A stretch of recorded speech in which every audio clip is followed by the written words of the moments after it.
Let's face it, liberals are offended by everything. Right on. And they have zero sense of humor. Right on. Huh? Right on. It's the party game that pokes fun at political correctness and liberalism run amok. But making fun of them is hilarious for the rest of us. So play right on and mock the progressive left and their fake news media counterparts in a variety of categories, such as race hustle, the wussification of America, earth snobs, Islam abomination, Hollywood hypocrites, and campus coddling. Feminism follies and rainbow games, and don't forget, millennial entitlement and many others. Right on, created by conservatives for conservatives. Because mocking the left feels so right on. Give the gift of all year long by going to RightOnGame.com. That's RightOnGame.com. Use promo code MOJO50 for a 10% discount. That's RightOnGame.com, promo code MOJO50 for 10% off. And while you're there, check out the new drinking game option. Warning, microaggressions contained in this box. Millennials and snowflakes will be offended by its contents. Retreating to safe spaces are highly recommended. RightOnGame.com, promo code MOJO50 for 10% off. RightOnGame.com. You can't handle the truth. The Denise Simon Experience. The Truth Matrix. Vetting, exposing, drilling down to the truth. Rolling Thunder, this is Hitman. Seat over. Hitman, this is Rolling Thunder. Seat out. The Denise Simon Experience. Exposing politics, lies, demagoguery, spin, fraud. Grid to suppress. Mike Charlie, 4-3-5-9er-2-1. Grid to mark. Mike Charlie, 4-7-3-9er, 8-9er, out. Promoting individual situational awareness. Question, probe, notice, ask why. Mark smoke on the deck. 2 rounds AGPT. Gas TOT 5-3.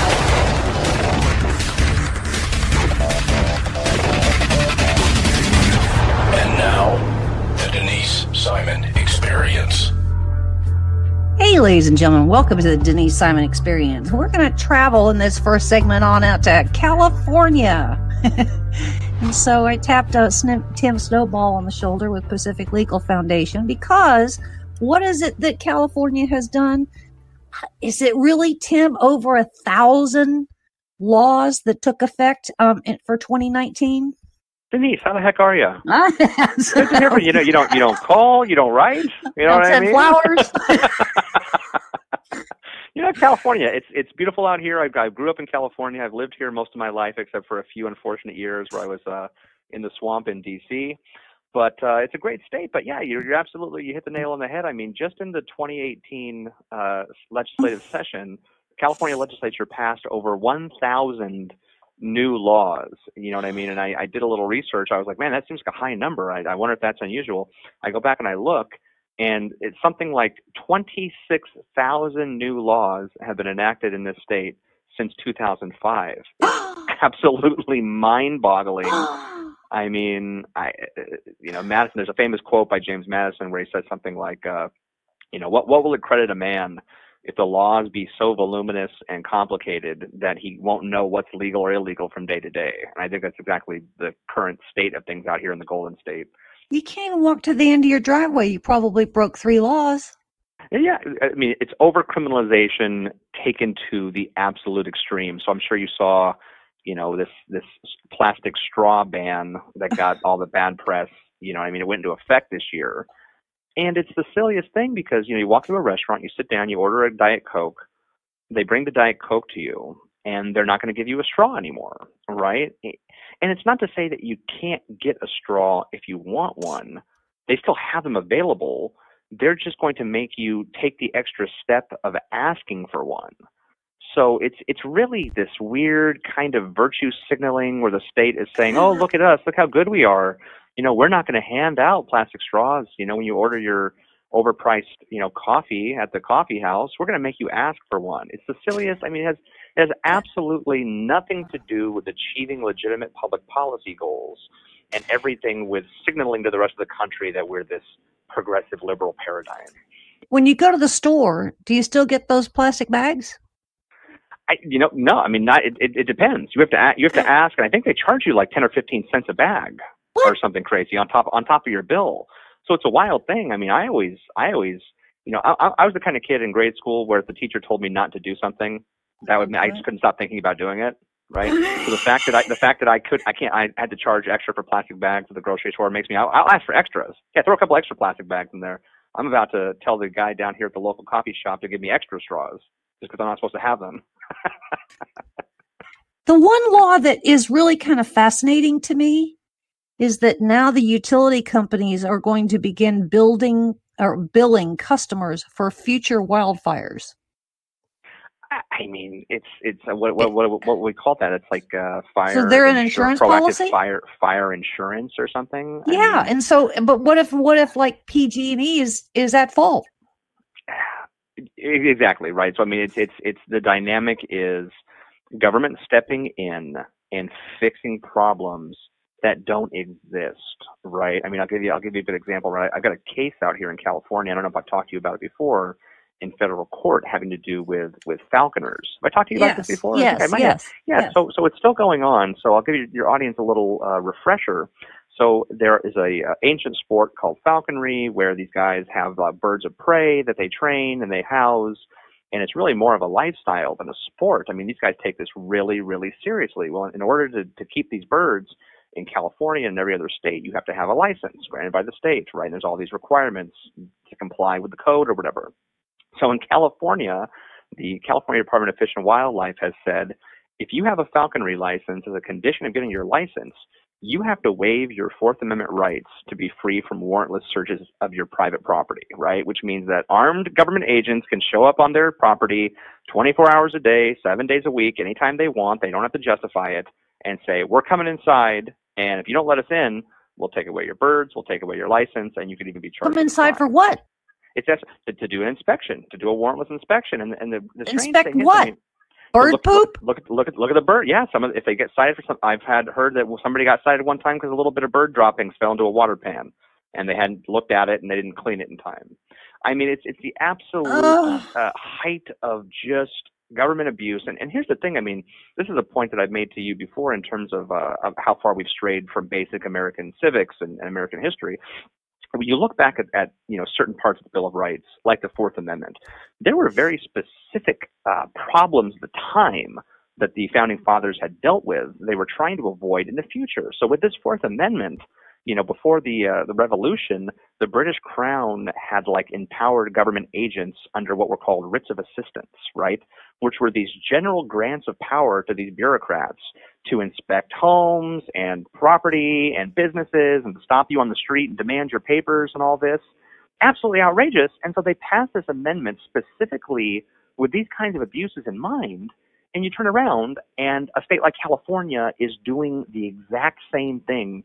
It's just a bold violation. And so I'm glad to be able to give you an update on that case. But it always jumps to mind whenever I think of government stepping in to try to fix a problem that doesn't exist. I mean, these birds are better taken care of than I'm taken care of by any girl that I've ever dated. I wish I could get the same standard of care as these birds. It's outrageous that they think these birds, they could go in and check these birds out. The birds are babied more than any dog I know of. Okay. Tim, we have this other one that's a little alarming, and that is anyone that is convicted of domestic abuse, domestic violence, which is, I guess, in the state of California is a misdemeanor. They are barred for life from owning a firearm. For life. Yeah, I have not read up on that specific provision, but I mean, it wouldn't surprise me. I think that Justice Thomas is someone who has been very, I won't say vocal because he doesn't really talk very much in court, but I will say he has written on the fact in certain cases that the Second Amendment has taken on this kind of second-class status, so to speak, in terms of the Bill of Rights, and that because of the powerful anti-gun lobby and everything, that the courts have stepped in and almost felt more empowered to kind of pick away at the Bill of Rights, or excuse me, at the Second Amendment. Whereas if that was applied to, which is one of the ones that gets most attention, the First Amendment, right? If they came in and tried to do these kind of regulations in regards to freedom of religion or freedom of speech, there would be an absolute outrage. And yet, because of the context, the Second Amendment has kind of fallen into this second tier kind of protective category, which is unfortunate. But then again, you've got amendments like the Third Amendment, barring the government from housing troops in your home, that's never actually come up. And so, me and other constitutional law nerds are going, God, we're just keeping our eyes peeled for that Third Amendment case. Whenever that Third Amendment case comes up, that's going to be a big deal. Unfortunately, fortunately, it hasn't become an issue, but we will keep our eyes out for any chance to enforce, any part of the Bill of Rights. Now, Tim, California also passed this one where a woman has to sit on the board. One woman has to sit on the board of a publicly held corporation. And I think by 2020, 2 women have to sit on the board. So now you've got a state government that's telling a corporation how they're supposed to hire and promote and blah, blah, blah. How is that even... I mean, what if they have an all-woman board? Are they going to force a man to sit? You know what I mean? Well, it's social engineering, taken to the extreme, right? And so, like, I'm not a woman, right? But I've spoken to women that I have professional women who are accomplished, who I have a lot of respect for, right? And they go, why would anyone ever accept that kind of appointment? It's demeaning. It's an affirmative action style appointment where you're not getting this position based upon merit. That whoever else the board is, the board is voting you on. They're being forced to, really, at the barrel of this statute. And you know what I mean? If individuals want to accept positions like that at the behest of like this affirmative action style program, that's one thing. You know what I mean? But personally, Denise, I don't know how you would feel about something like that, but that certainly wouldn't give me a lot It's of like confidence. You're the token female. Yeah, it wouldn't give me a lot of confidence. You're the designated driver. Yeah, no, it wouldn't give me a lot of confidence in the organization. Yeah. In their confidence in me. The fact Yes. that I would want to rise to that position. And so it's an interesting thing that I think that arises a lot, though, in other affirmative action style contexts. To bring up, we just spoke about Justice Thomas. He's one of my favorite Supreme Court justices. I had a chance to meet him while I was a law student in D.C. He's spoken at length about having gone to Yale Law School and how the perception at the time was that he had come in as almost an affirmative action, student that they had let in to kind of, diversify the student body, so to speak, and that how that perception had followed him after graduation, and that even though he had graduated from one of the top law schools in the country, he had a hard time finding a job after graduation, because of the stigma that kind of attached to him because of that perception of his. So it's a hell of a thing, and I agree. I mean, I don't know what the future portends for the state. California was always very, when I took California Government and Politics class my senior year of college, I remember the textbook and the professor describing California as always classically a purplish state, which is to say kind of a libertarian state, they're very much kind of center right, so to speak. And you've seen this shift since the mid 90s during the administration of Pete Wilson. And I'm not sure if it's a matter, I think it's probably several things. I think it's a shift in demographics. I think it's a increasing focus on national politics. I remember when Gavin Newsom, the current governor, was running out here. First of all, the guy they had run as the Republican, no one knew who the hell he was. No one's ever heard of the guy. The guy's got no name recognition. No one ever. I think they brought him in from Illinois or some other state as a Republican. No one knew who he was. Never heard of him. He's never done anything. And against Gavin Newsom, who is just this Kennedy-esque, beautiful man, right? And but everything he says is completely devoid of substance. Like everything is a soundbite, right? And so Gavin Newsom, he's running here in California. What I want to hear he's going to talk about is like how we're going to improve the housing crisis, how we're going to keep job numbers up. I'd like to see some lower taxes. I'd like to see we have a budget surplus right now.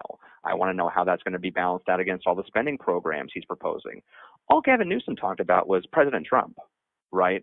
And so it's a nationalization of state politics that I think is a very interesting dynamic, especially under the system of government that was set up by the founders. How many kids go into a restaurant and read a menu? Yeah, right. Help me with that one. Right? Exactly. I mean, who are they? Is it a matter of they think that parents are going to look at the menu and only see milk and water, and that people are so kind of like not inquisitive or just go, oh, well, honey, says milk or water on here, so I guess that means you can't have the strawberry lemonade or whatever, right? I mean, I don't. Or a Shirley Temple. I used to love, Dad, can I have a Shirley Temple? I'm a fairly, level-headed guy. I'd like to think that I'm very personable, right? I used to work in restaurants, for about 10 years. I was a server and a bartender. But I'll tell you, Denise, if you and I ever go out to dinner and someone tells me that I can't have Shirley Temple if I want, I don't care if it's on the menu or not. It's unflavored milk, too. You can't have a chocolate milk or you can't have a strawberry milk. It's unflavored milk. That's all you get. Look, I mean, there's also a law in California that they passed this year. I don't know if I talk about it in this piece or not, but it has to do with helmets. There's mandatory helmets now for kids doing anything except for walking down the street. If you're rollerblading or skating or skateboard or bike or anything, now if you're under 18, you have to have a helmet on at all times. I mean, it's only a matter of time till we like wrap the kids in bubble wrap and just like put them on the couch and just like attach the cell phone to their face or something, right? I mean, when I was a kid, I'd get on my bike in the morning during the summer, and I'd say, "Hey, Mom, see you later. I'm going with Joey. We're gonna go down like to the river or whatever and like mess around." She's like, "Okay, great. Be back before it gets dark." And now, you know what I mean? It's kids aren't even allowed to leave their front yard. Let alone, and even then, they often have the law enforcement called on them because the mother is in the house looking through the window, but they're outside unsupervised. I mean, can you imagine? I think it ties back to, obviously there have been tragic events in recent years with kids getting abducted, and so I don't mean to minimize that at all. That's an absolutely tragic event, and the perpetrator should be brought to the full, reign of the justice system. But at the same time, these are relatively isolated events. There's no widespread, epidemic of this happening, but yet the media covers events like that for 24 hours a day, day in, day out, for weeks at a time, and the perception for people becomes, we live in a very scary world. You know what I mean? And we need the government to step in and to protect us, to protect our families, or something bad could happen, right? It goes back to what Benjamin Franklin said in regards to, the liberty and safety, right? Those who give up essential liberty for temporary safety deserve neither. Deserve neither. So. But yippee skippy on the fact that if you're a young little entrepreneur at around 7, 8, 9, 10, and you decide that you want to have a brownie and lemonade stand, that you don't have to have a permit now. Oh, absolutely not. The government should step in. They should have to have a bureaucrat come out with a checklist and a clip-on tie and make sure that their little, wooden stand is completely compliant. Handicap parking. Oh, handicap park. You need to have a ramps set up and everything. You know what I mean? God forbid someone comes by and orders a 50-cent lemonade and gets a splinter in their thumb, from the wooden box or something. That could get infected, Denise. And then we've got to. So, I'll put it like this. I think that, generally individuals, their perception of what's going on is based mostly on kind of the evening news. And I think to get a better idea of what's actually going on out there takes a little bit more effort. You know what I mean? And that's why I'm so kind of active in the areas of trying to educate the public on a lot of the core issues that are at stake. Not only in California, but in terms of the entire United States. Yes, because what happens there starts kind of warming its way to other states. Well, you've got California-style authoritarian, Democrats up at the national level now proposing some pretty disturbing, legislation. I mean, I haven't read the entire proposal for this Green New Deal. Oh, that was a fun one. I read some summaries and some analysis of it, and obviously, I mean, even Pelosi was like, "Well, this is never going to happen, right?" But just the fact that people are kind of interested in people like this. What is her name? Alexandria Cortez? Yeah, close Whatever enough. her name is. Yeah, Ocasio-Cortez. I mean, she's the most vacuous kind of legislator, right? Half the time she doesn't make sense, and the other half of the time, the things that she's saying that are actually cogent, you know what I mean, are absolutely backward to the principles upon which the country was founded. But you look at this, and people like her. Democrats like her, her constituents like her, and so that leads me to believe that more often than not, people who are voting or who are paying attention to this stuff, they care less kind of about what the person stands for and more kind of like the package or the image of how they look or how they carry themselves, or whether their statements turn into a good shareable meme on social media. And what's fascinating is here we are with a U.S. Constitution, and every state has their respective constitution, and we're supposed to be the beacon of freedom for the world to see. And I just wonder how the Maduros of Venezuela or the mullahs of Iran or even the Kremlin, they're just going, see, America, it ain't working so well. I mean, look what California's doing. Look what New Jersey's doing, and Illinois and New York and Pennsylvania. I mean, so we're almost making the case for tyrannical leaders, aren't we? Well, here's the thing. I mean, all these socialists in California and New York, half of them are millionaires, right? Mm-hmm. And so imagine the hypocrisy of coming out and like giving a speech or whatever and being like, millionaires are evil, and millionaires, the government should step in and take away their wealth, and it's not moral that someone can acquire this much wealth. Meanwhile, they go home, they're counting their own checks. You know what I mean? And living large, right? And here's really the test for a principled approach, I think, Denise, right?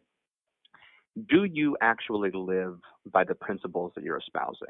Exactly. That is to say, there's nothing to stop these individuals to prevent them from donating 50% of their income. And they do. 50% of their income, 90% of their income. There's nothing to prevent them from doing that. And so really, I think with a lot of these, forced confiscation and redistributive policies, let them put their money where their mouth is. Precisely. If they want to take it seriously. But if it's confiscation and redistribution for me and not thee, then that's a problem. Mr. Tim Snowball, Pacific Legal Foundation, thank you very much. Fascinating conversations you and I always have. Ladies and gentlemen, there's more coming your way, so stay with us.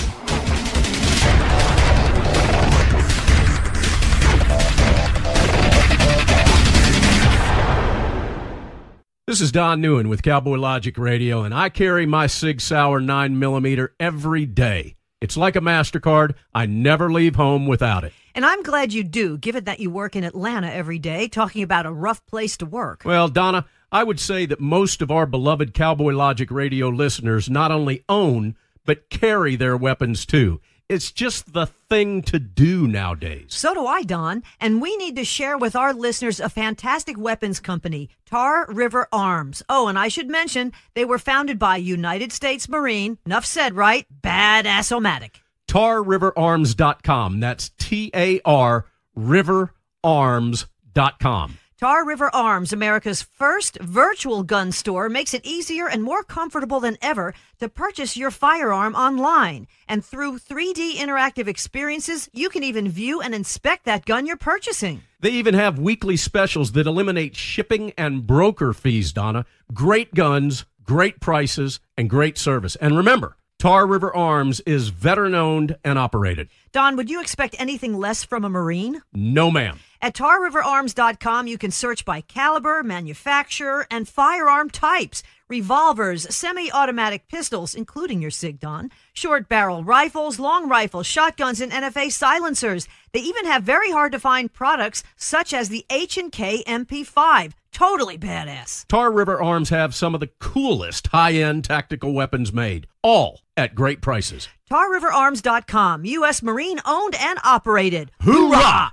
Hey, gang, did you know that the big cellular companies fund liberal causes and candidates, not Patriot Mobile? You're correct, Donna. Did you know that the big mobile companies have spent over $100 million to elect liberal candidates?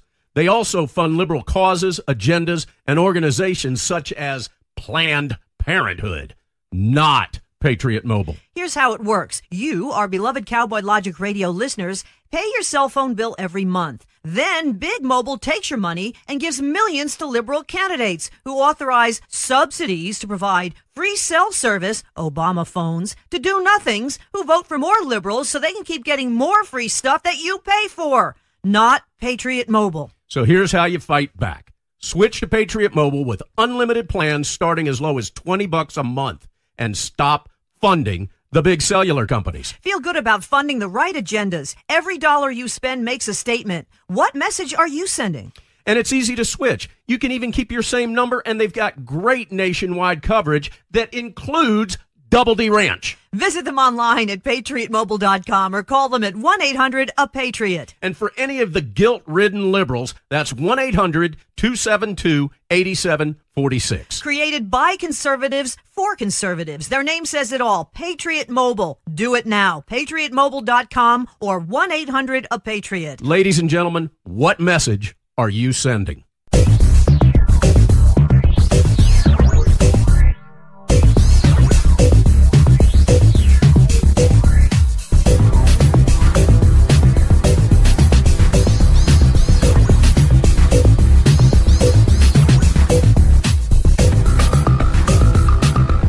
Thanks, ladies and gentlemen, for hanging with us on the Denise Simon Experience.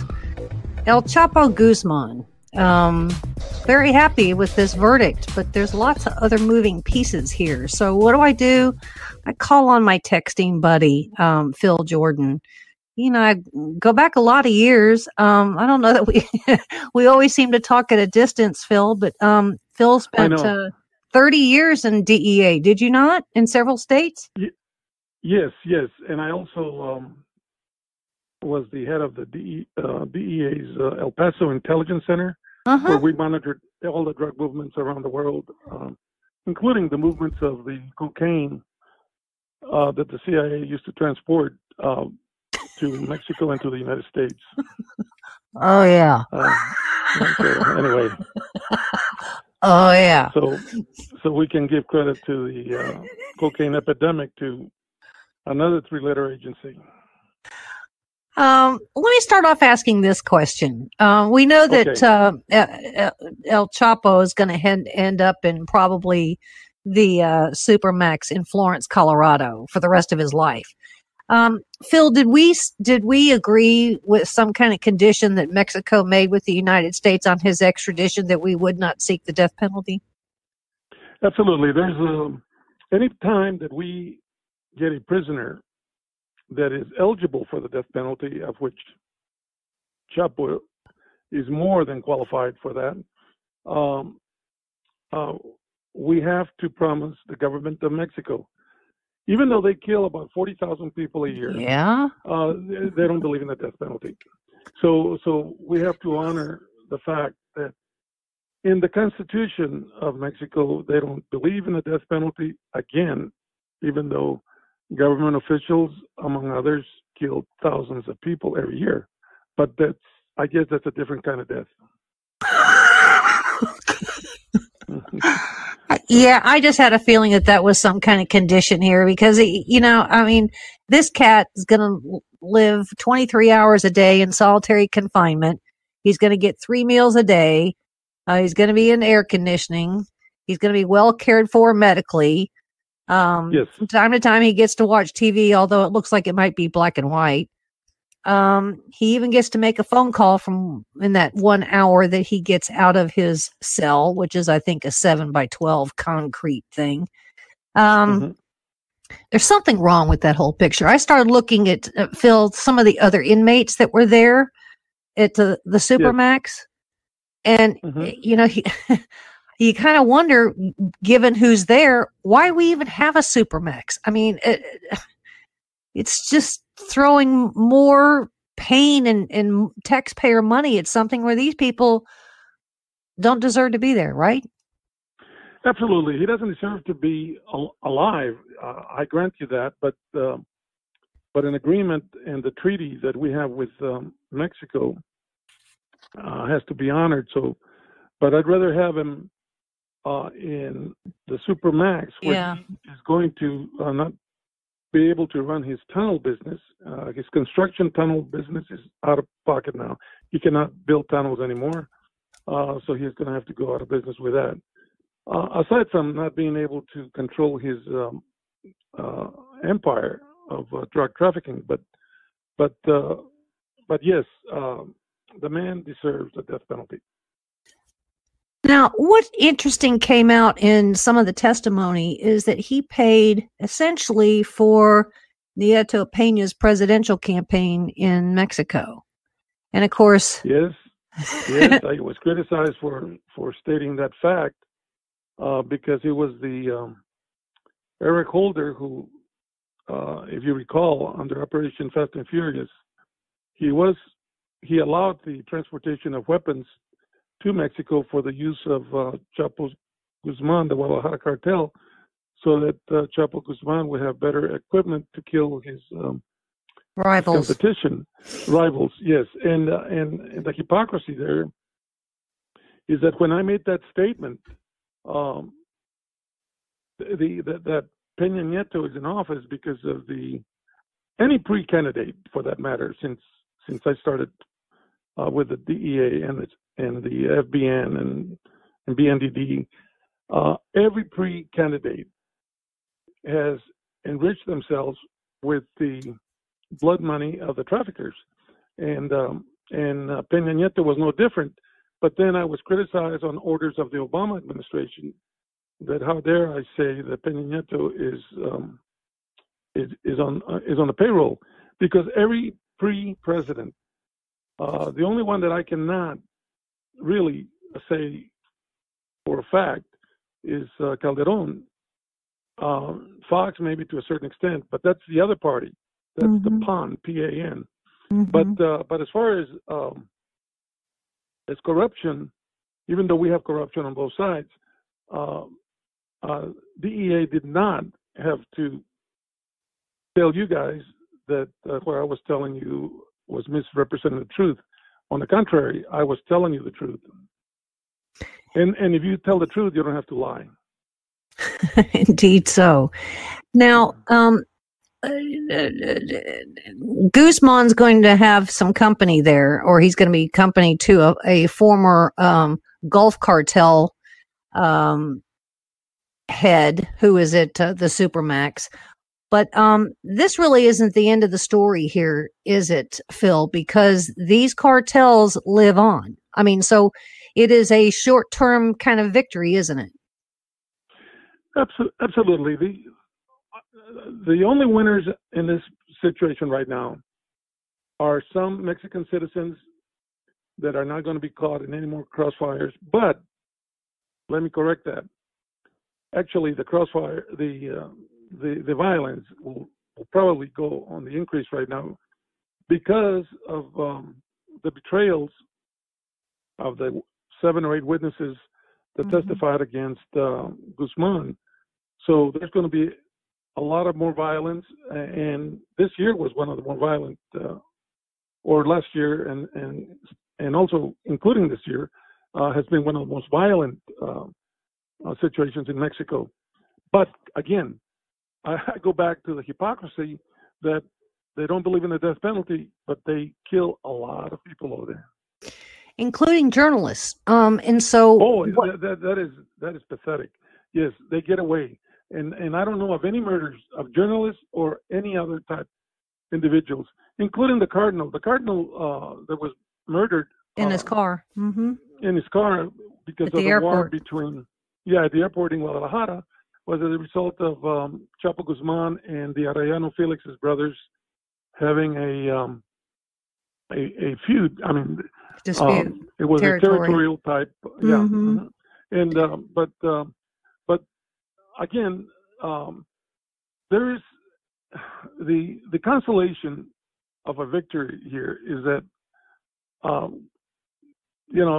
the American people and the innocent Mexican citizens are the beneficiaries of it. As far as the cartel continuing, I am not going to tell you like a retired agent by the name of Mike Vigil told Univision or one of these stations that Caro Quintero was retired now, leave him alone. I mean, when you make a statement like that, you're either on the payroll of the Caro Quinteros or you have turned stupid. But the Caro Quintero family, will always be involved in drug trafficking. When I started my career with the Federal Bureau of Narcotics, the Caro Quintero family was already in operations.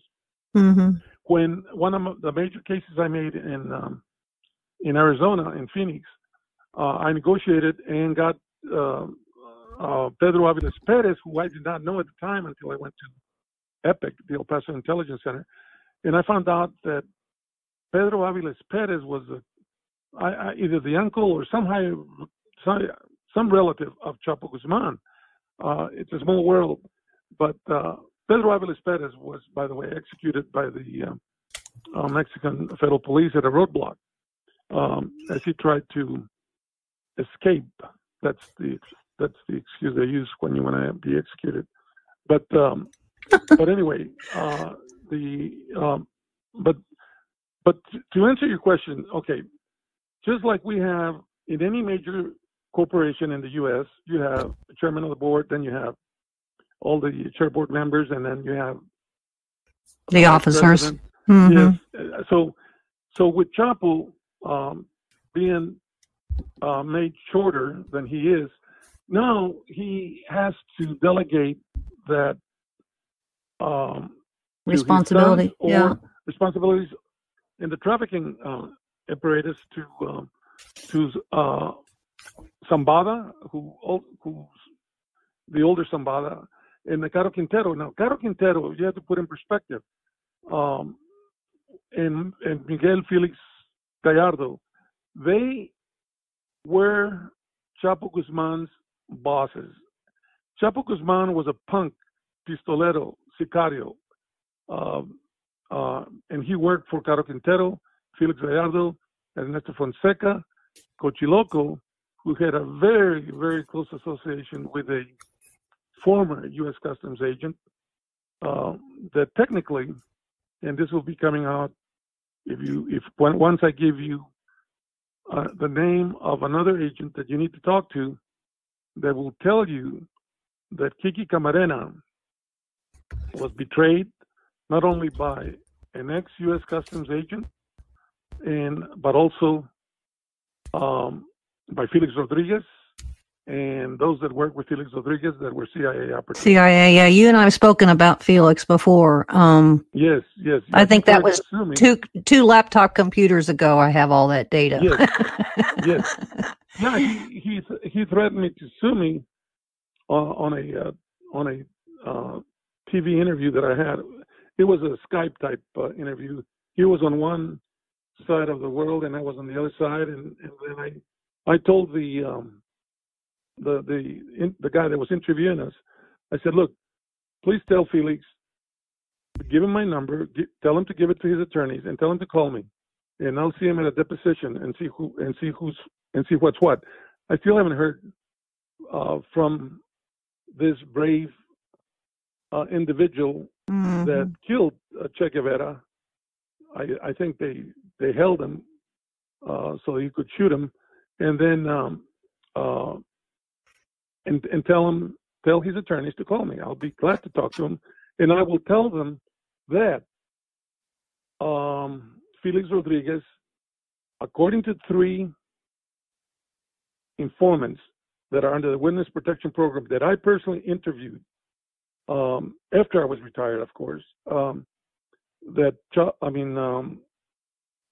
Felix Rodriguez, Chapo Guzman were present at the murder and interrogation and torture of Kiki Camarena.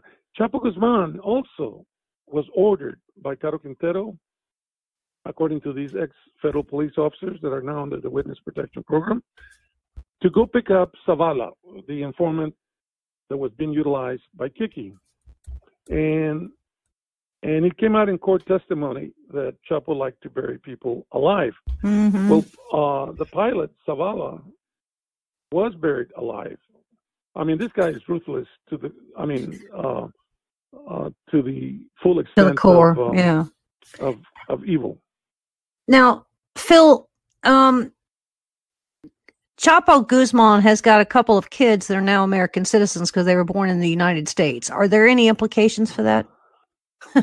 No. And as I thought for sure that that the wife would get implicated, and she was sort of implicated.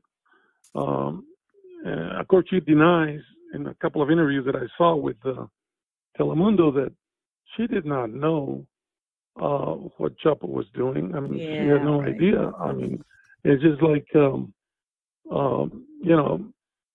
well, I mean, there's a lot of BS that people can say, but I mean, at least say something that's halfway believable. But the fact that she did not know, I mean, and he was always hiding and jumping from city to city. And this thing about the tunnel, by the way, it bothers me when people say he escaped. You know, Denise, I told you before, Chapo Guzman, with the billions of dollars, did not have to escape. He was allowed to leave. Now, allowed to leave. That's right. Allowed to leave is when he wanted to.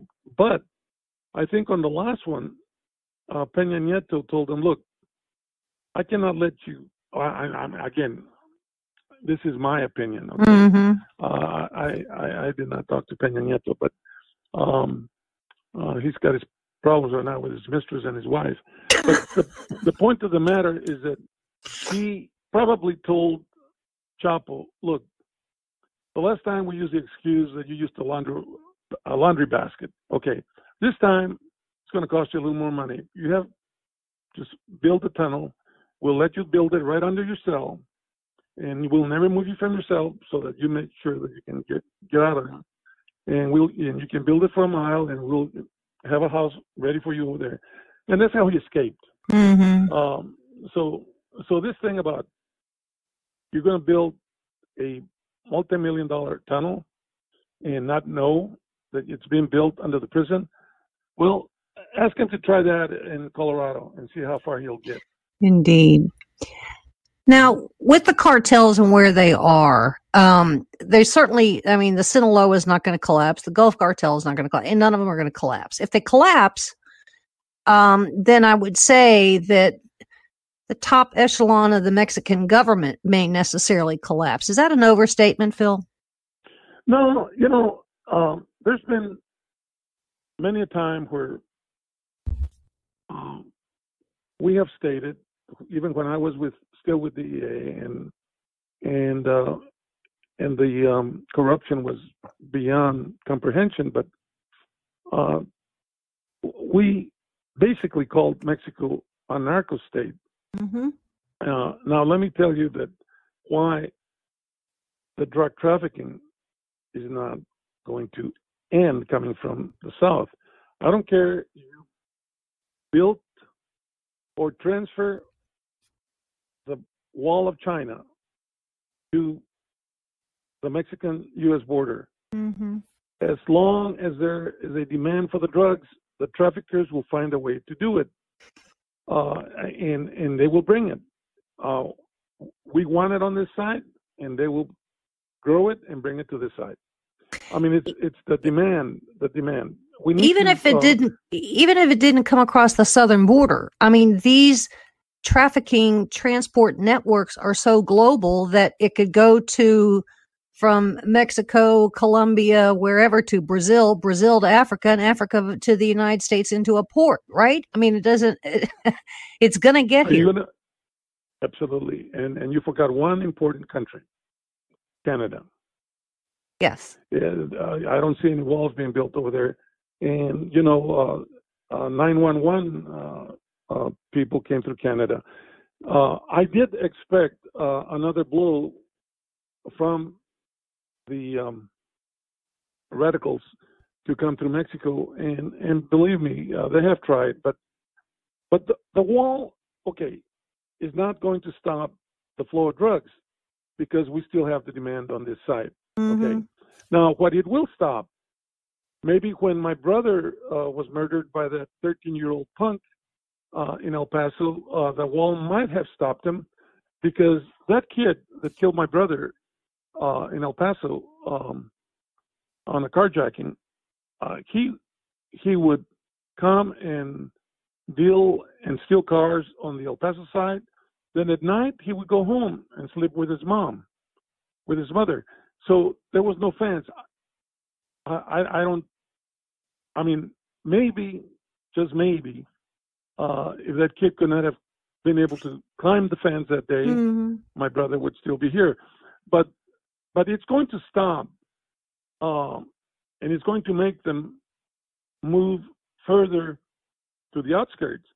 But it's not going to stop the influx of drugs coming to the country. They will figure it out, whether it's a tunnel, which now their main construction owner is out of pocket, or whether it's by airplanes.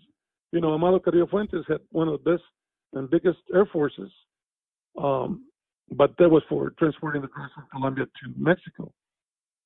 So until we reduce the demand for drugs on this side, and I wish we could be spending just as much money on education and reducing the demand on this side than we are on the wall. And there's nothing to say that the wall would not help. Yes, it'll help. It'll keep the pregnant mother and her 1-year-old son from crossing the border, okay? But it's not going to stop the Chapo Guzmans, the Caro Quinteros, the Ernesto Fonsecas, who also was released by Peña Nieto, just like Caro Quintero. And this is why Peña Nieto can go anywhere in the world and be with his mistresses. Phil, why has the United States not declared the drug cartels a terror organization, or why hasn't Mexico done that? That is a very good question, Denise. I would, they should be declared a terrorist organization, because what is a terrorist organization when you behead people, you hang them from bridges, you roll their heads like bowling balls? I mean, you deliver the bodies with their fingers in their mouth, so that DEA and other traffickers can see that you cannot be an informant. If that is not terror, then I'm an astronaut. But I don't know. I don't know the answer to that. I don't know that anybody has proposed that. Well, but see, here's the thing. I mean, once that happens, there's a lot of trigger points, and that's no pun intended, but there's a lot of trigger points that happen. And most of all is to close the accounts or seize the bank accounts of these cartels. And right now, I mean, it's estimated that Guzman's operation was worth upwards of more than $10 billion. We think that money is probably in Mexico. If we declared, and should have sometime a long time ago, declared the Sinaloa cartel or any of the other ones terror organizations, then the banking system can seize that money. And so it kind of dovetails with the question: if we do that, does the Mexican government collapse? Well, and you have a point there. Now, the biggest point that you just made is that I don't know that most of the money is in Mexico. Okay, it's probably involved. It's probably located in overseas accounts, including the United States. And the reason that I say that is that I think Chapo's sister or relatives have a salon type beauty business in the California area, and I'm sure she started from selling newspapers in the street before she developed that business. And also, where the other tracking that could go on is the beauty wife that he has to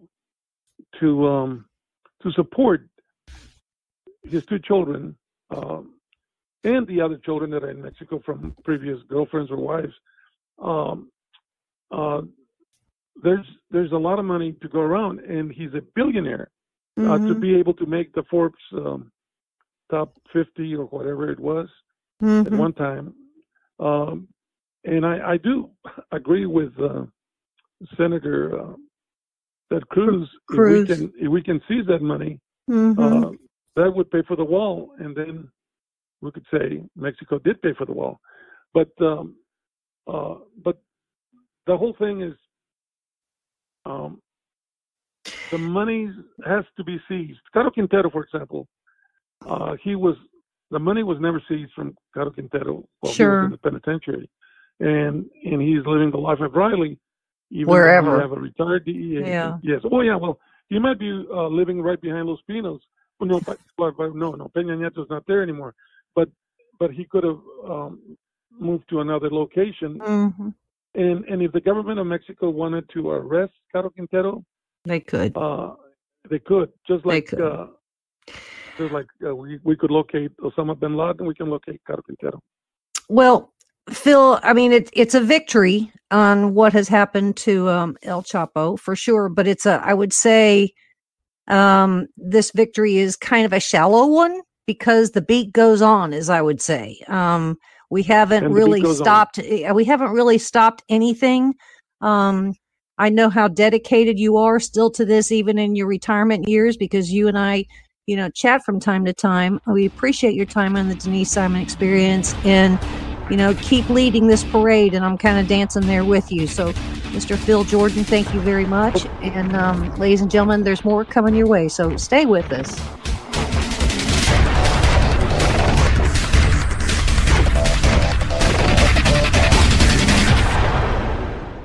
Hey, Donna, Cowboy Logic radio listeners love law enforcement. That's right, Don. And Charity Magnets designs and produces beautiful, high-quality products for law enforcement supporters and enthusiasts. They've got very impressive honor badge car magnets. CharityMagnets.com. They've got license plate honor badges. CharityMagnets.com. They've got cool keychains and license plate frames. CharityMagnets.com. I'm on their website right now, and this is my favorite, the Honor Badge dog tag. Look at that little doggy with the dog tag. He's so cute. Donna, we're trying to do an ad read, and you're playing around on their website, which happens to be CharityMagnets.com. But he's so cute. Donna. Okay. Hey, this is huge, too. For each sale, a donation will be made to Cops for Kids with Cancer. Cops for Kids with Cancer has given more than $2.5 million in donations. Yes. Become a Blue Honor Foundation member today. Like Donna is doing right now, go to CharityMagnets.com. But he's so cute. All right, use the promo code MOJO for $5 off any purchase. I know you all love and support our brave law enforcement professionals and their families. Show your support today by going to CharityMagnets.com and check out that little puppy. He's so cute. Hey, Don, can we go to the pound, get another rescue dog, please? Pretty No, please? Donna, no. 5 rescue dogs are enough, but I'm going to CharityMagnets.com, and I'm making some purchases right now. Become a Blue Honor Foundation member today. Enter MOJO at checkout and get $5 off. CharityMagnets.com. Let's face it, liberals are offended by everything. Right on. And they have zero sense of humor. Right on. Huh? Right on. It's the party game that pokes fun at political correctness and liberalism run amok. But making fun of them is hilarious for the rest of us. So play right on and mock the progressive left and their fake news media counterparts in a variety of categories, such as race hustle, the wussification of America, earth snobs, Islam abomination, Hollywood hypocrites, and campus coddling.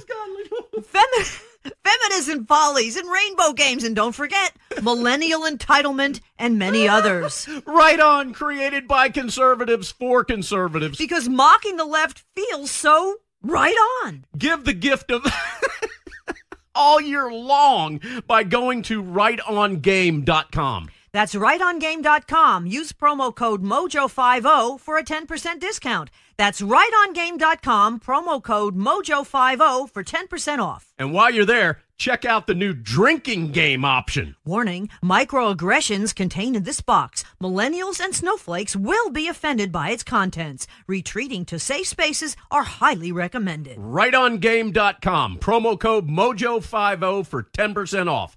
Rightongame.com. You can't handle the truth. The Denise Simon Experience. The Truth Matrix. Vetting, exposing, drilling down to the truth. Rolling Thunder, this is Hitman. Ziad, over. Hitman, this is Rolling Thunder. Ziad out. The Denise Simon Experience. Exposing politics, lies, demagoguery, spin, fraud. Grid to suppress, Mike Charlie, 4 tree 5, 9er 2-1. Grid to mark, Mike Charlie, 4-7 tree 9er, 8-9er, out. Promoting individual situational awareness. Question, probe, notice, ask why. Mark smoke on the deck, 2 rounds HEVT, gas TOT 5-3.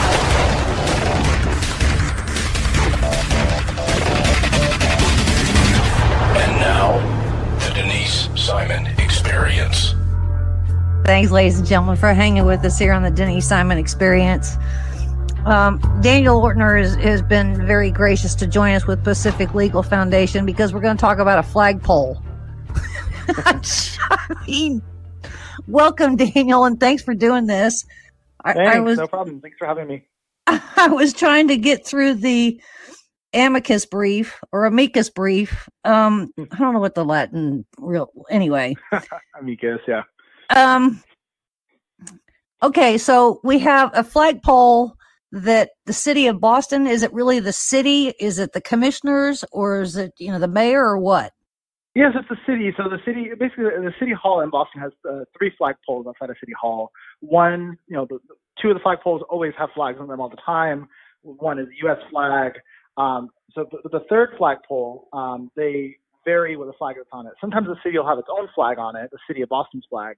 But other times, if a group requests it, they let a group put a flag up on the flag. They say to honor the cultural and heritage and historical heritage of the city of Boston. So they'll put flags of people from different countries. They'll put the Cuban flag, the Greek flag, the Turkish flag, the Chinese flag. They'll also put issue group flags, like they'll put the Pride flag up. Then they'll put other group flags, like there's the Juneteenth flag honoring the abolition of slavery, the Bunker Hill Association flag for the Battle of Bunker Hill. So it's a wide variety of flags, historical, cultural, political, social, kind of a wide range of groups. They'll let these groups put their flags on the flagpole and accept, it turns out, religious flags. And that's the issue in the case, is that a group called Camp Constitution, which is a group that wants to honor the religious heritage of America, the role that Christianity, the Judeo-Christian heritage has played in the country's history and tradition. They wanted to put up the Christian flag on the flagpole to honor in honor of Constitution Day, and the city said, no, we have a policy that is unwritten. No one had ever seen this policy before. It was basically, sounds like it was made up on the spot, of not allowing non-secular flags to be on the flagpole. I saw that. We have this unwritten policy, and so depending upon the day and the time and who answers the phone, we can accept or deny the request to fly your flag. It sounds like to me, right? Yeah, basically, the commissioner of the city, the commissioner of the city of Boston has discretion. So the website of the city and their actual policy said, certain grounds that they could deny it and not put a flag up, and those were very neutral grounds. In theory, they were, if the flag is promoting violence or unlawful activity, other obvious, reasonable exceptions like that. But there's no language in there about a non-secular exception or any kind of content restrictions. until this Christian group wanted to put up the Christian flag, and then the city conveniently discovered an unwritten exception. Okay, but then, so they have dominion over this flagpole, I guess, because it sits on city government property. So they can write a policy, so they can just create a policy out of thin air, depending upon the time of day and the day of the week, on who gets to fly a flag. And it's not like it's flying up there for months and months and months either, right? Right. I mean, my understanding is it varies. Sometimes they'll have an event, like if they have like the Pride flag always flies in, I believe it's either October or November for the whole month in celebration of Pride month. Other flags might fly for just a couple days or a week. Often these flags are flown in commemoration, in conjunction with events that the city is holding, if they're holding on a Greek Greek culture day, but not always. So the time varies, the how long it's there varies, and there's no, it's basically, I mean, the city has said this is a public forum, it's open to the public. If groups apply, they can have this opportunity to fly their flag. And that's really, that's why the First Amendment is implicated here, because the city has opened this space up for the public use. The city just had its own flagpole. The flagpole that has always has the American flag on it, for instance, the city of Boston has. A private group couldn't come and say, hey, you need to give us a chance to use this flagpole that's always been used by the government, it's government speech. But because the city has chosen to open the pole up to others to use it, open up to the general public, to groups to submit their requests, it has to act neutrally towards different groups. It can't make distinctions based on viewpoint of a group that they don't like, or based on the kind of content of the flag that's flying on the flagpole. So they automatically are taking the flag itself as a message, and they approve the message that they think that the message is. They concoct their own message, or the spirit of why this flag exists in the first place, right? Well, actually, I mean, I wouldn't say that they're making the message. The city. It's not the city's speech. I think that's the important point in the case. This is the private groups are given an opportunity to put their message out there. The city just creates the space for groups to do so. And so it's like an issue in the case. It's not government speaking. If the government is speaking, it can control its message. But if it allows private groups a forum or an opportunity to speak, the Constitution forbids it from choosing favorites, essentially.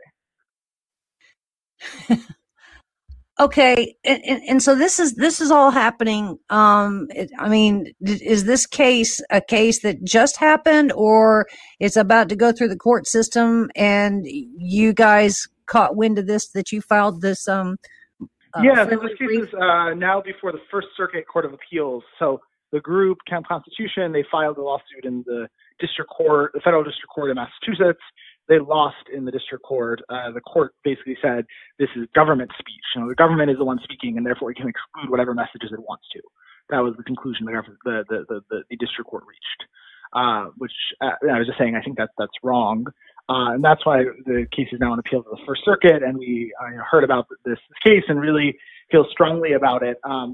And so we filed an amicus brief. The Pacific Legal Foundation last year won a case at the Supreme Court.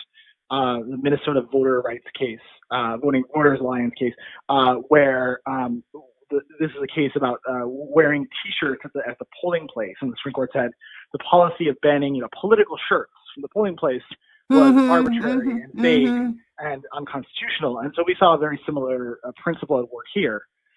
The city says, well, we only allow secular flags, and one of the issues that I think we brought to in our amicus brief that is unique is the question is, what is a secular flag? Who gets to decide what is secular or not? The city itself, well, first of all, the city of Boston's own flag has the word God in it. The motto is Father, and that's the city's motto. So the city's flag is not a secular flag. In addition to that, there's some flags from countries like Turkey, where Turkey has the Islamic Star and Crescent on their flag. And so that flag cannot be called secular either. They've also flown the Bunker Hill Association flag, and this is really, I think, what really boggles my mind, so the Boston Hill flag is in the upper left corner, there's a red cross on a white background and on top of a blue background. The Christian flag that this group, Camp Constitution, wanted to fly is a red cross in the upper left corner on a white background on a blue background. So it's the same colors, the same object in the same place on the flag, but one is considered secular and the other is considered not secular. And that is arbitrary, irrational, and unconstitutional for the city to make those kinds of distinctions. And so this was all kind of in the same week that we're having this discussion, because interestingly enough, a letter signed by George Washington just sold at auction for $140,000. Now, why is this letter important? Because it reads in part, quote, "But that providence which has hitherto smiled on the honest endeavors of the well-meaning part of the people of this country will not, I trust, draw its support from them at crisis."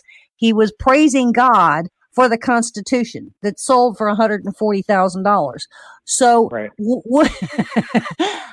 And this is in Philadelphia. This was part of the Rab collection, whatever the Rab collection is. And so I only bring that up kind of as a sidebar here, because, I mean, is the city of Boston, would they, with their position on this, would it also hold that they would never allow this letter authored by George Washington to be on public display either? That's a good question. I mean, George Washington in particular, and a lot of the founders really understood that religion and morality played a central role in the founding and the establishment of the country. And certainly, I mean, the Establishment Clause of the Constitution, it's a very important provision which says essentially government cannot establish a religion, cannot say this is the state religion. Money has to go to the state, to this religion. Compelled attendance has to flow from this religion. There are elements of it was an establishment of religion where you force some people in the society to participate in religious worship and exercise. But that is not what for the founders, when they ratified the Establishment Clause, they were not looking to say, well, the city or the state or the government cannot have any displays that are in any way religious at all. And private groups, if they're religious, they're excluded from public discourse. That was not at all the intention of the founders of the Establishment Clause. And so Boston, says, well, people are going to think, well, we are endorsing Christianity if we allow this flag to go up.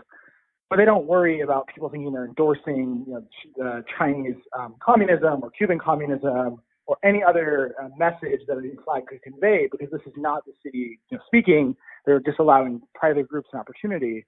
And if they cannot exclude religious groups from that opportunity that they've established. Daniel, you've got a picture here in your brief of the seal of Hingham, Massachusetts, that prominently features the city's historic old ship church, as well as word church on the seal.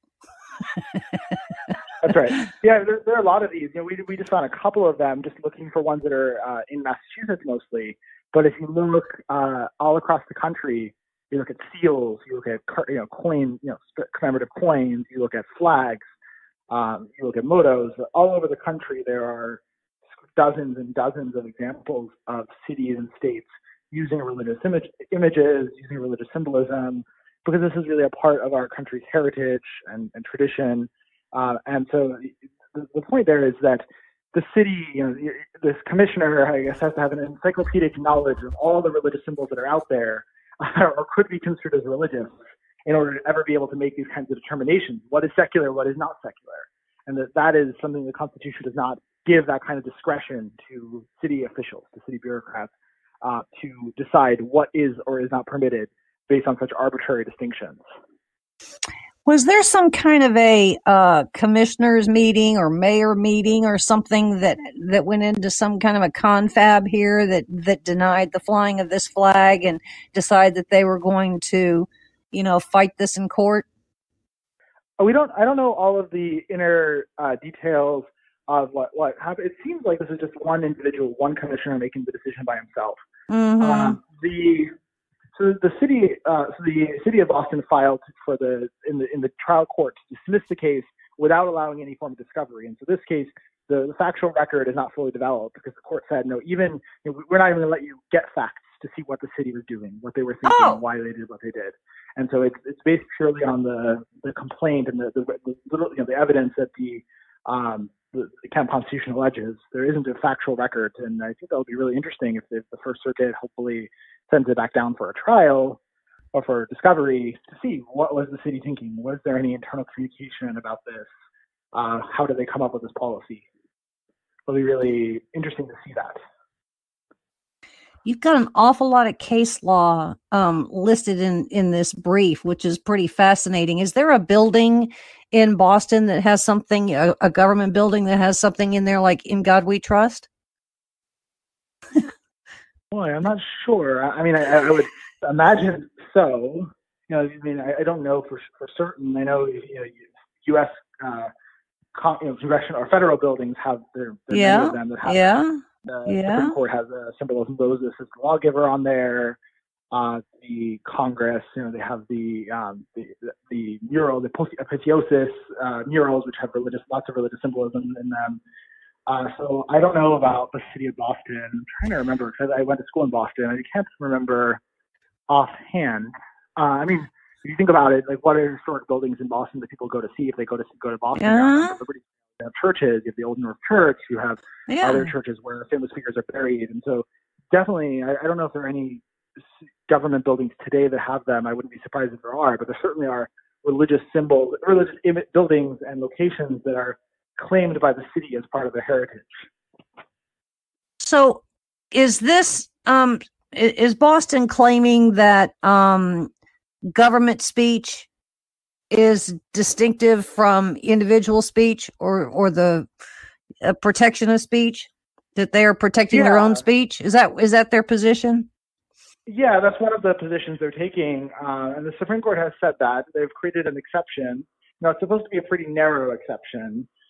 There's a well-known case out in Utah, the Pleasant Grove v. Simon case, where a Satanist group was trying to tell the city, you have to display our monument that we want to be displayed on city grounds. They wanted the 10 aphorisms of this satanic group to be displayed.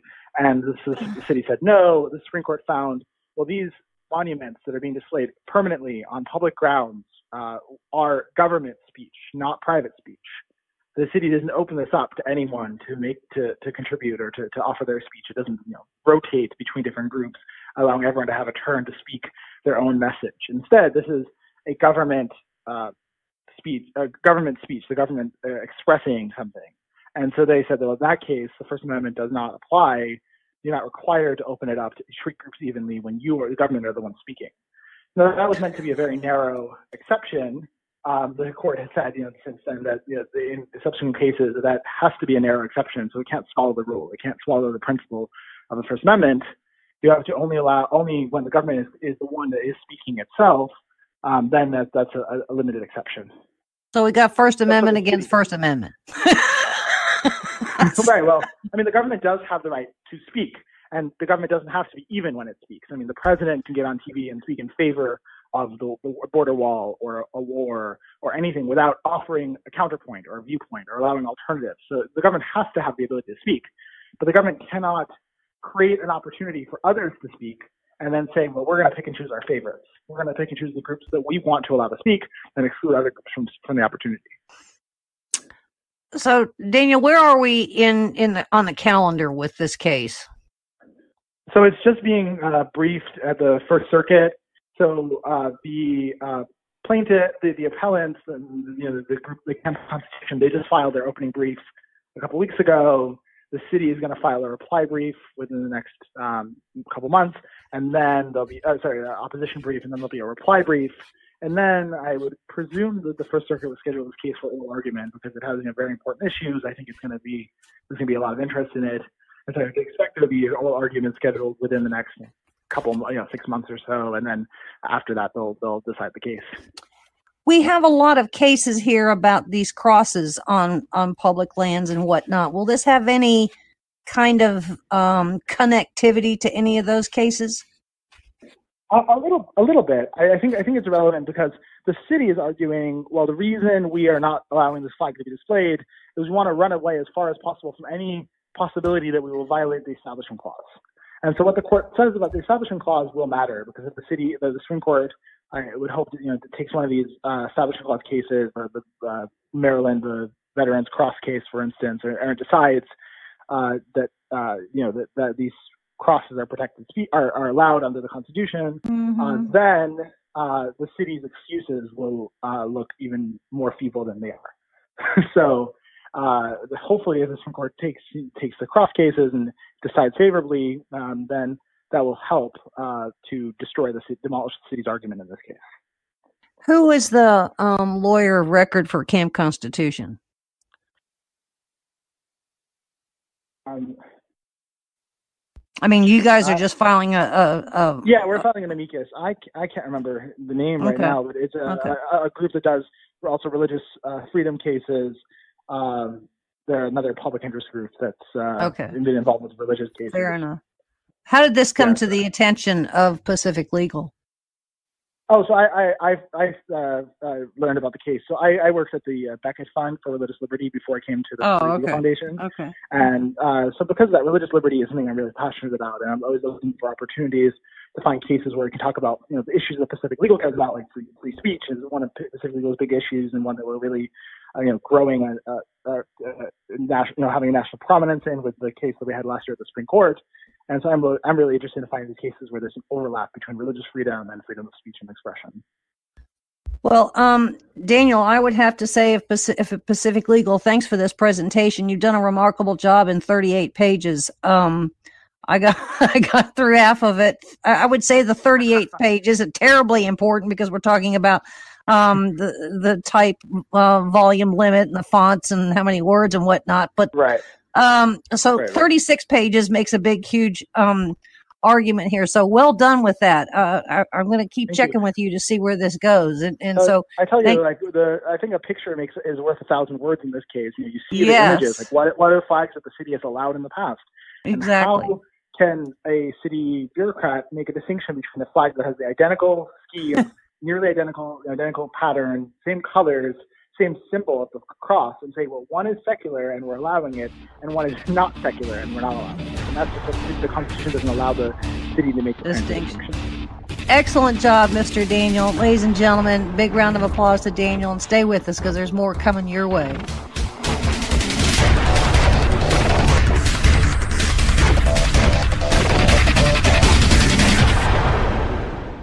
This is Don Newen with Cowboy Logic Radio, and I carry my Sig Sauer 9mm every day. It's like a MasterCard. I never leave home without it. And I'm glad you do, given that you work in Atlanta every day, talking about a rough place to work. Well, Donna, I would say that most of our beloved Cowboy Logic Radio listeners not only own, but carry their weapons too. It's just the thing to do nowadays. So do I, Don. And we need to share with our listeners a fantastic weapons company, Tar River Arms. Oh, and I should mention, they were founded by United States Marine, enough said, right? Badass-o-matic. TarRiverArms.com. That's TAR Riverarms.com. Tar River Arms, America's first virtual gun store, makes it easier and more comfortable than ever to purchase your firearm online. And through 3D interactive experiences, you can even view and inspect that gun you're purchasing. They even have weekly specials that eliminate shipping and broker fees, Donna. Great guns, great prices, and great service. And remember, Tar River Arms is veteran-owned and operated. Don, would you expect anything less from a Marine? No, ma'am. At TarRiverArms.com, you can search by caliber, manufacturer, and firearm types. Revolvers, semi-automatic pistols, including your SIG, Don, short-barrel rifles, long rifles, shotguns, and NFA silencers. They even have very hard-to-find products such as the H&K MP5. Totally badass. Tar River Arms have some of the coolest high-end tactical weapons made, all at great prices. TarRiverArms.com, U.S. Marine owned and operated. Hoorah! Hey, gang, did you know that the big cellular companies fund liberal causes and candidates, not Patriot Mobile? You're correct, Donna. Did you know that the big mobile companies have spent over $100 million to elect liberal candidates?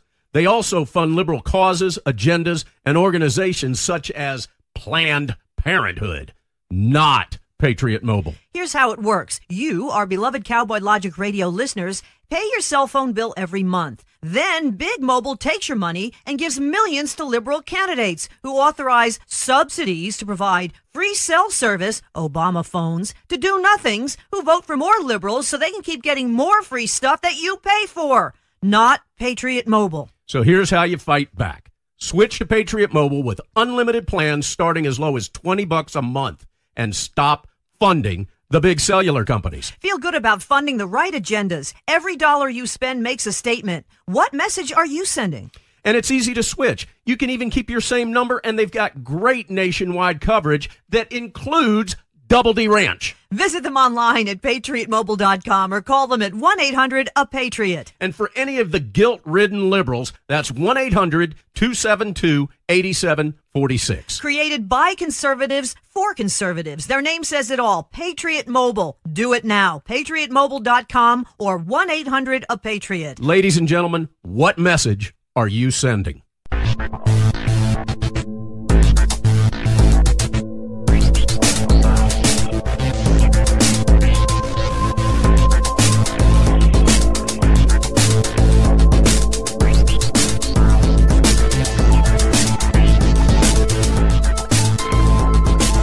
And thanks, ladies and gentlemen, for hanging with us on the Denise Simon Experience. I have the distinct pleasure of having David Benham with us. Now, some of you may have caught wind of who David and his brother Jason are, or because they were to have a big, huge appearance on HGTV, a channel that I somehow quit watching so long ago. But anyway, David is with us, and he and his brother are the authors of a book titled Bold and Broken.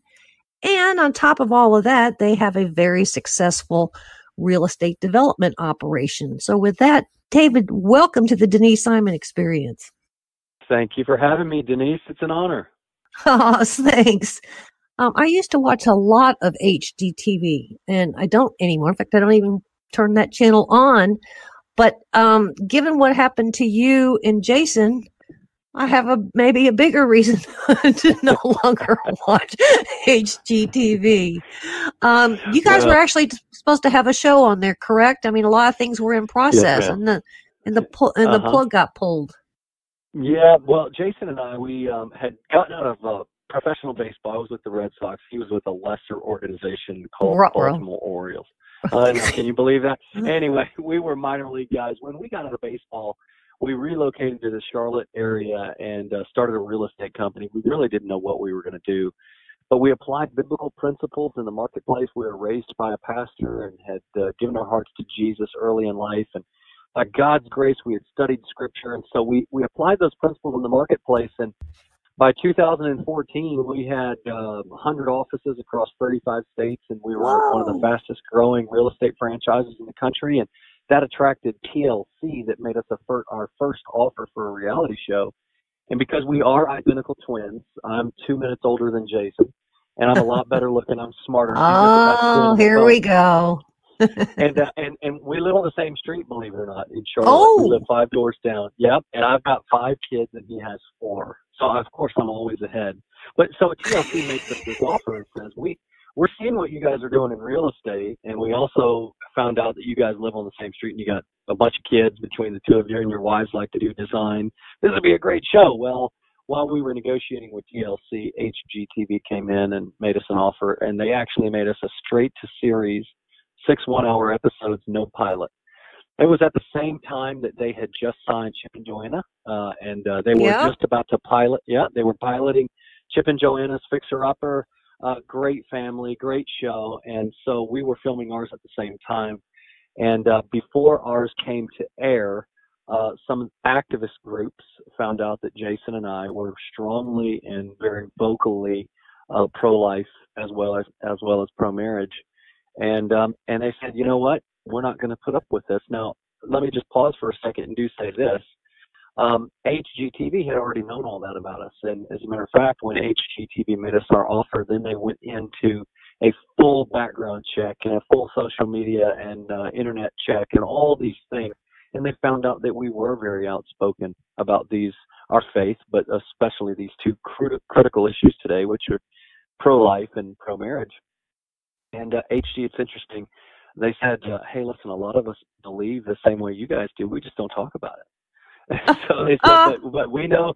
Isn't that crazy? But self-censoring.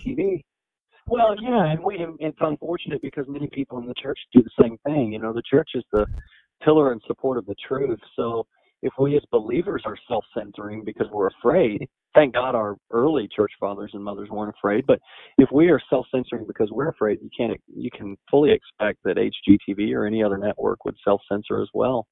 So HG, though, said, listen, we'll stick with you. This is going to be a great show. So as the commercials started to air, that's when Right Wing Watch and GLAAD and some of these other activist groups began to petition HGTV, and they wrote articles, and it really made us look pretty bad. And, you know, we went from one day we were successful Christian real estate entrepreneurs to the next we were haters, bigots, and whatever phobes. And that's kind of the narrative. And so HGTV called us, and I'll never forget, there were 3 executives on the phone. One of the executives was crying, and she said, I really can't believe they're doing this to you and your brother. This is just ridiculous. And we said, well, we can believe it. And we're not upset at you guys, HGTV, but we do see that there are bullies in this culture, a thought mafia, that are bullying people into silence if you don't get on board with the sexual revolution. And we don't plan on backing down. So we began to speak, and that was when all the networks came to us, and they said, hey, we want to have a show with you and your brother on, you know, we want to do a news story on you and your brother, and that's, we just began speaking across the country, and that's when we landed a few book deals, and those our first one became a bestseller. And so all of that to say that we stayed in real estate, we stayed in Charlotte, we've continued to grow our real estate company, and the Lord has really blessed us, but we do not have a reality show anymore. But one thing we do know is that if we as believers are going to speak the truth and speak it in love, it's going to take boldness. But boldness, apart from brokenness, makes a bully. And we don't want that. But brokenness, which means you're submitted to God, you're walking in humility and compassion. Brokenness, apart from boldness, makes a bystander. So we don't want to be that either. So we want to be a bridge, and that's the name of the book, which is Bold and Broken, Becoming the Bridge that Connects Heaven to Earth. And so that's why we wrote this book, and we're just so thankful that we're able to write stories of Christians around the country that are standing with boldness, but on the platform of brokenness, and becoming a bridge that connects heaven to earth. Well, congratulations on this. It's really quite refreshing, and very delighted with it all. Now, the book is actually brand new, correct, David? It is. We just wrote it. We just released it this week, and Jason and I we've been traveling the country. We have been apart from HG for a while, but now some of the executives have reached out to us. We have relationships with these folks. They are wonderful people. And we never got upset at HGTV. But what we did do as we're traveling the country is we're seeing a lot of believers are scared. I mean, they're really scared. They don't want to lose a job. I don't blame them. I wouldn't want to lose a job either. As a matter of fact, one of the chapters in our newest book, Bold and Broken, talks all about how scared Jason and I were of losing the show. And then, of course, you know, you lose the show. It's kind of like pulling a Band-Aid off. It's like, okay, well, that wasn't that bad. but we were genuinely afraid. We had the fear of man and a man-pleasing spirit on us for a time, and we had to confront that in our own lives. And one thing that we found are 3 things, and we write these things in our book, is that if your image, your income, and your influence depend on people liking you, then you'll bow to the cultural pressure to conform. Yeah, well said. But if you're willing to submit that to the Lord, you say, listen, of course we all want to be likable. Our attitude should glorify the Lord. We should be loving toward all people. We should walk in compassion. But that doesn't mean that you ignore the truth of God. It doesn't mean that you no longer speak what is going to set people free. So that's the most important point. David, do you find that people that have no connective tissue to any kind of divine providence or any kind of spiritual platform are just kind of sad, almost miserable people, and they kind of want to impart that on everybody? They're like always mad. And those that have, some real convictions are always at peace, aren't they? I mean, isn't that kind of where we are today? Well, it's nothing as ever different. As the scripture teaches, there's nothing new under the sun. And Jesus said in his own words, he said, "Come unto me, all you who are weary and heavy laden, and I will give you rest." Apart from Christ, that God-shaped hole in our heart, we'll try to fill it with alcohol or fame or fortune, you'll try to fill it with success in business, whatever it may be. But in the end, it just doesn't meet the need, and it really makes people miserable, and it makes them weary and heavy laden. So when we actually talk in our book about, Christ's cross is the ultimate bridge that connects heaven to earth. When Jesus taught us to pray, he said, "Pray this way." And then he goes through the Our Father who art in heaven, hallowed be your name. Your kingdom come, your will be done on earth as it is in heaven. So that's right. So there's God connects the will of God in heaven to the will of God on earth in the heart of a human through the cross of Christ. Now, Jesus is no longer here anymore. The Spirit of God is here, but he uses his church. He uses his people to continue that connection. And that's why in this book, we wrote 28 chapters.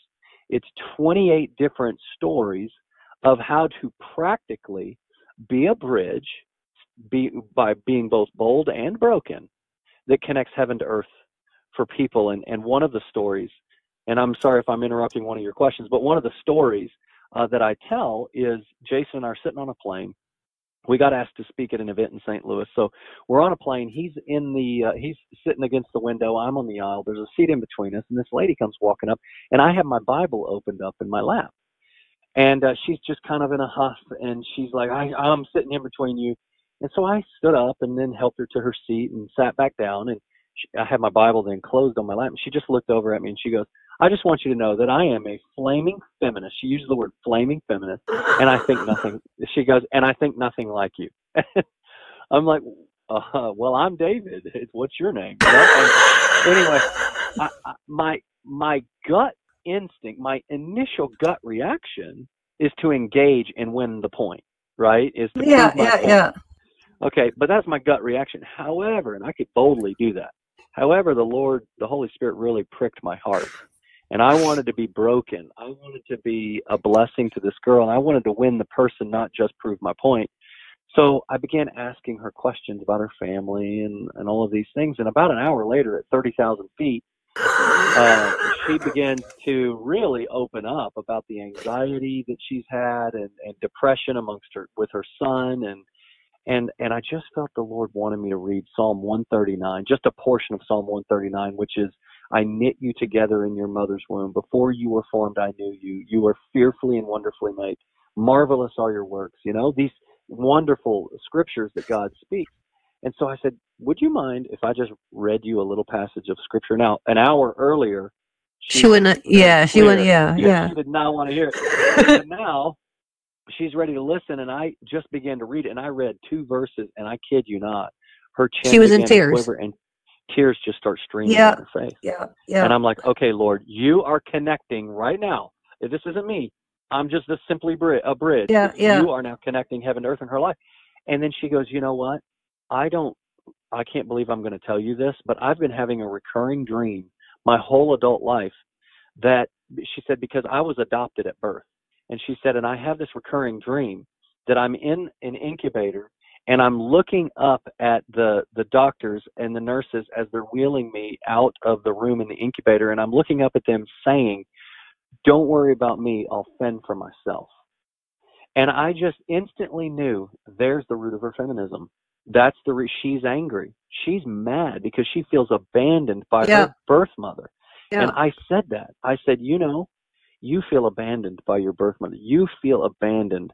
And even though you were adopted by loving parents, you still feel abandoned." And she's like, "Yes, I do." And I said, "Let me just continue reading Psalm 139. And then and toward the end of it, it says, 'Marvelous are your thoughts. If I were to count your thoughts about me, they would outnumber the sand of the sea.'" And she was just blown away. And I said, "God has been with you every step of the way." Now, I'll tell you this. It doesn't always happen like that, Denise. But in this moment, God allowed, I had to check my boldness. but stand on brokenness, which means a heart of humility and compassion for the person. And the Lord used his word to bridge that gap in her heart. And by the end of the flight, my brother finally woke up from his ugly face sleep on the window. Whoa. And he chimed in a little bit. She was writing down scripture, and she just told me, she's like, this, it was a life-changing conversation for her. But that's one of 28 stories that we tell. David, what you really said to her is she has been cheating herself all of these years, hasn't she? That's exactly right. And she hasn't taken that to the Lord. See, Jesus says, come to me, you who are weary and heavy laden. She's been angry, feeling abandoned. Why did my birth mother let me go? And these other things. And don't worry about me, I'll fend for myself. And that's what's fueling her feminism. And so she's cheating herself. She was cheating her family. And guess what? Her son, yes, son, filled with anxiety and depression. And that's what I told her. I said, listen, let's get you whole. Come to Jesus. Turn to him for the sake of your son. So, it was just an amazing moment in the airplane. Your work there was done, even if you reached out and just touched one person. That's right. That's really all you could hope to achieve. If you just reach one, that's a achievement. That's success. That's exactly correct? Right. That is exactly right. That's exactly right. And quite often, the Lord will allow you. He will allow you in your little sphere of influence to touch many more than just one life. But we don't get concerned with numbers. We just get concerned with faithfulness. And we talk about this, that when God created Adam and Eve, he said, have dominion and fill the earth. Well, that's a lot. So he put them in a garden, and we all have a garden. Look, I'm not a radio host and you're not a real estate professional, but those are gardens that God has placed us in. And we need to be faithful right there. And as we are faithful and we're willing to speak boldly and share the light of God's gospel, the truth of the scripture, and we're also broken, and which means we're submitted to God and we're walking in compassion toward people, then we will be a bridge in many people's lives. How long do you suppose, David, that this detachment from any kind of spiritual connection has been manifesting itself? Has it been 30 years, 40 years, 50 years?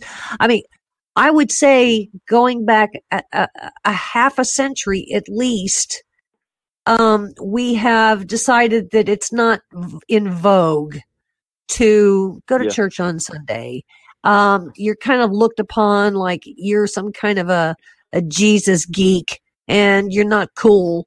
And so it's cool not to be connected. Is it been 30 or 40 or 50 years, or is it really kind of manifested itself in the last 8 or 10 years?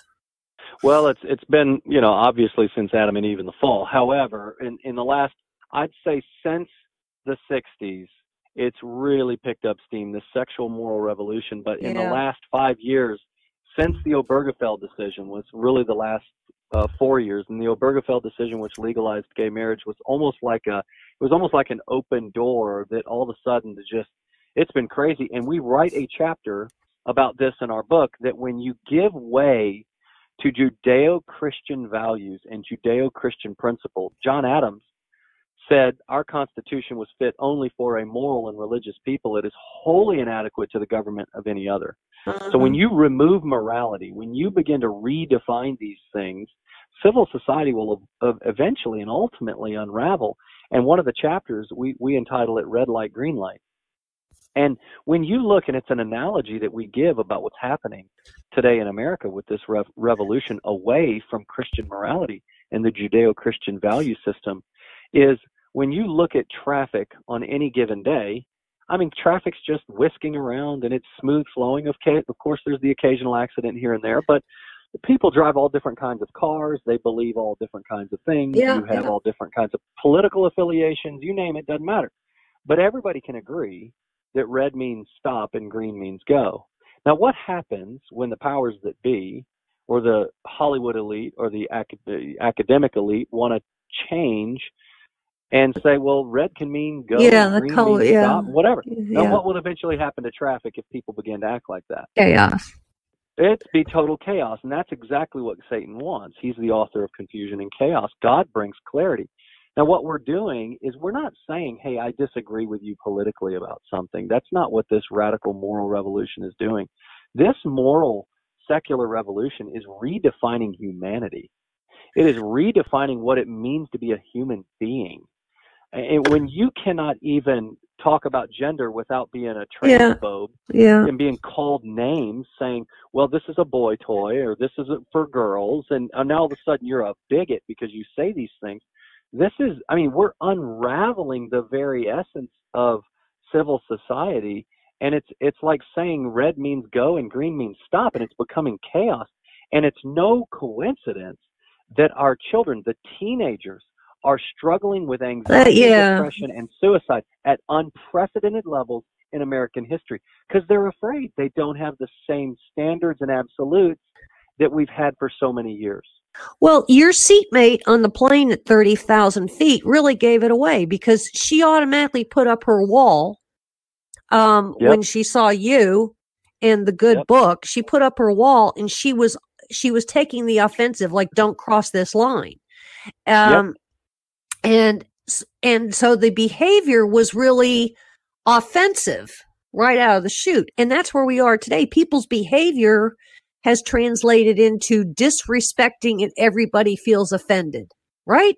That's exactly right. And the thing is that sometimes the truth offends. Now, we as believers should never be offensive with our attitude or the way that we speak or talk to people. Of course, that's not the case. But sometimes the truth offends. When you make an absolute truth claim that we are sinners apart from God and that we need the forgiveness of Jesus Christ. That's Acts chapter 3, verse 19. The message of the gospel was, therefore, repent and return, that your sins may be wiped away, that times of refreshing may come from the presence of the Lord. And that in and of itself is an offense. That's right. But that's an offense to the secular religion of today. That's an offense to the postmodern university professors or to the Hollywood elite or to some of the political elite that they want their own power, and they don't want people to have the power. They want the power. They want government to have the power. So when we make these truth claims, they get offended, and then they call us out and say, well, you offended me. Now they can offend us, but you cannot offend them. And that's kind of where we are today, is that it's a double standard. And we have to stand boldly. We have to stand on brokenness so that we can be a bridge that connects heaven to earth. And we can do it in simple ways, even if we don't make that connection politically, or even if we can't quite get that connection on a plane or at the gym or in business or at home with our kids. We just keep being faithful and we let God do his work. David, who needs to read your book, Bold and Broken? Well, of course, every author would say everyone needs to read this book. But really, I mean, any person that has faith, that has a faith journey, that wants to find out practical tips and practical ways on how to be a bridge for the people in your family, on how to be a bridge that connects heaven to earth for the people at your business or the friends that you have at the community center or at the school. And what we're seeing is that we wrote it story-based. So each chapter stands on its own. Okay. And what we're seeing is that parents are really enjoying the devotion time with their kids. And so it's a phenomenal book that you can read to your family at devotion time, or read a chapter while you're having dinner. Hopefully you're having dinner together as a family. Yeah. The funny thing is that I've written 4 books. This is my 4th book, and my 17-year-old woke me up. I didn't wake me up. I had just woken up, and he said, "Hey, Dad, I read 3 chapters last night in your book, Bold and Broken. It was lit." And so it was lit. Oh, yeah. I wrote a lit book. So I'm really thankful. Okay. I didn't see that in the recommendations on Amazon, so make sure that he puts that. I'm going to make him go on there and write it. Yeah. I am 17 and this book is lit. But it's story-based. Of course, anytime you're telling stories, it's a fun read. So it's not a teaching book, but it's a story book. But in every single story, there is a very simple, practical application on how you can be a bridge in today's very volatile and often controversial culture. Well, that's it. Because, I mean, just reading is one thing, but if you're giving solutions and tips, that means that it has an extra added value, correct? Yes. Oh, yeah. We give tons of tips. Okay. All right. That's a good thing. So we've got about a minute left here. Give us a thumbnail thought on what you were thinking when, at the State of the Union, President Trump mentioned late-term abortions has to stop. I thought, it's crazy. As many good believers and pastors and stuff as we have in this country, it took a Donald Trump to speak with more clarity about the unborn. And just to really, he drove it home. I was so proud and thankful of what he said, and it was just brutal, hardcore honesty. It could not have been said better. I was very thankful. Excellent. I thought the same thing, and we're going to keep kind of beating this drum because this whole debate is hardly over by a long stretch. Yes, that's right. I'm very honored to have you on the Denise Simon Experience. Looking forward to getting with Regnery and getting a hold of the book, Bold and Broken. Congratulations on the work and carrying the baton wherever you need to carry it. So we certainly need to have the imparts of your tips and your stories. So congratulations, David, and to Jason, please pass that on. And ladies and gentlemen, thanks for being with us, and certainly to David for being with us, and we'll see you again very, very soon.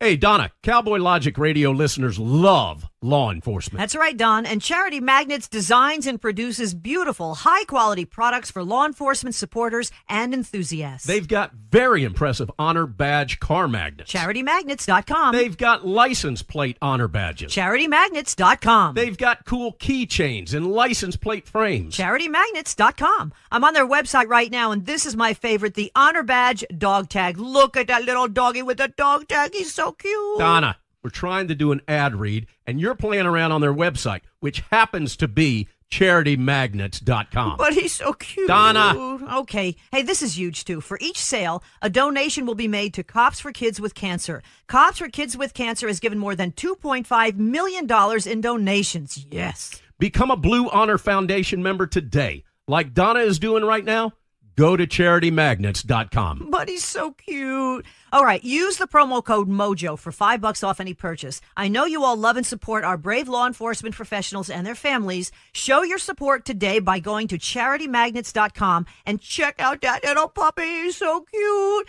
Hey, Don, can we go to the pound, get another rescue dog, please? Pretty No, please? Donna, no. 5 rescue dogs are enough, but I'm going to CharityMagnets.com, and I'm making some purchases right now. Become a Blue Honor Foundation member today. Enter MOJO at checkout and get $5 off. CharityMagnets.com.